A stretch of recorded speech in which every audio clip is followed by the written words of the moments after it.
Last time I talked about the Michael Bay TMNT movies, I had one thought in my mind. Man, I should watch Mutant Mayhem again. And here we are. I shit you not, in Australia, this movie came out a month after everywhere else. So I had to sit and watch as everyone else loved this movie, and I was stuck with The Meg 2. Nevertheless, it did eventually come out, and I loved it. It became my favorite Teenage Mutant Ninja Turtles movie. I remember waiting for this movie, and everyone was praising how good the voice cast was because they did something crazy. They got actual teenagers. Ew. But I do agree that the cast elevates this movie to a whole nother level. This is a very modern movie, so the dialogue uses a lot of youth slang, which will definitely be outdated in 6 months. You ratted us out. Hey, don't use that word that way.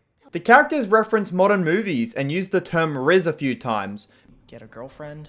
Go to prom? Yeah, with your Riz, not likely. But it doesn't feel lame or weird because it's teenagers saying these things. The more sus it gets every second. She said we're sus. That's not good. The Turtles' plan to stop Superfly and be accepted is very flawed and ambitious, but it makes sense because they're all 15 years old. I don't think any 15-year-old has ever had a good idea.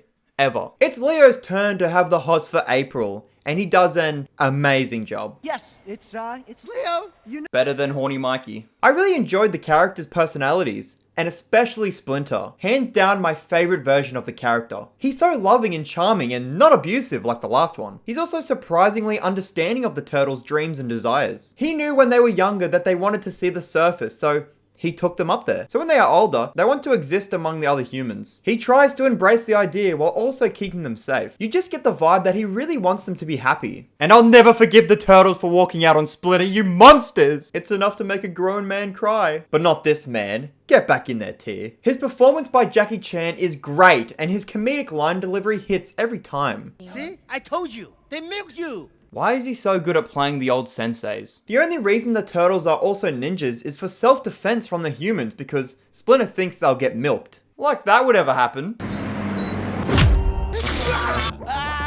Does that say milking machine? The plot revolves around the Turtles wanting to use their ninja skills to win over the humans and be accepted by them. To do this, they want to take down the crime boss, Superfly, who turns out to be a mutant like them. Superfly is a new character to the franchise, and I hope they continue to adapt him into later Turtle media. There's actually a lot more mutants than they thought. Bebop and Rocksteady return, as well as Leatherhead. There's also new mutants like Mondo Gecko. Ugh, I hate him. Superfly wants to build a machine which turns every animal in the world into a mutant, so they will become the dominant species, killing the humans as well.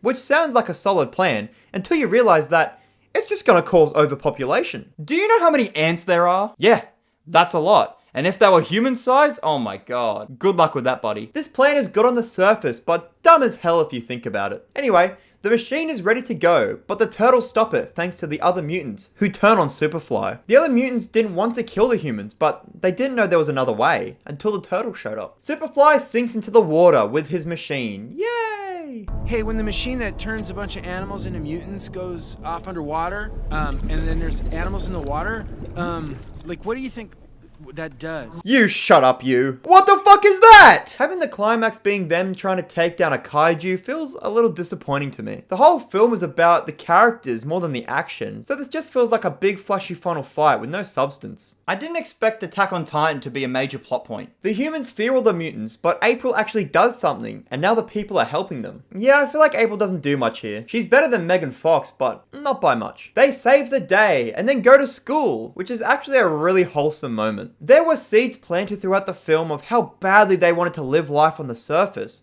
but were terrified of being considered monsters, which they are for ditching Splinter. So seeing them being embraced by people and doing teenager things could almost make a grown man cry.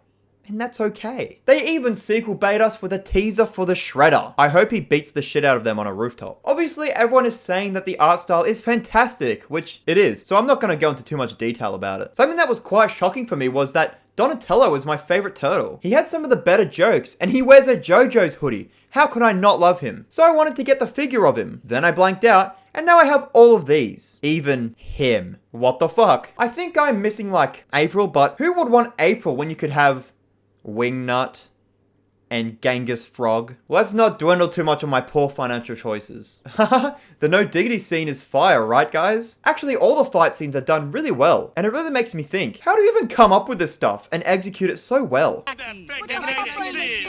Yo, let me get that With the bed? With the bed? What is happening? I was glad to see that they didn't do the Leo and Raph beefing plot. I do like it, but it's been done so many times by now, it's just getting old. Overall, a really refreshing take on the Turtles, who have proven to stand the test of time. I can't wait for the sequel, and I'm sure I'll buy all the toys for that as well.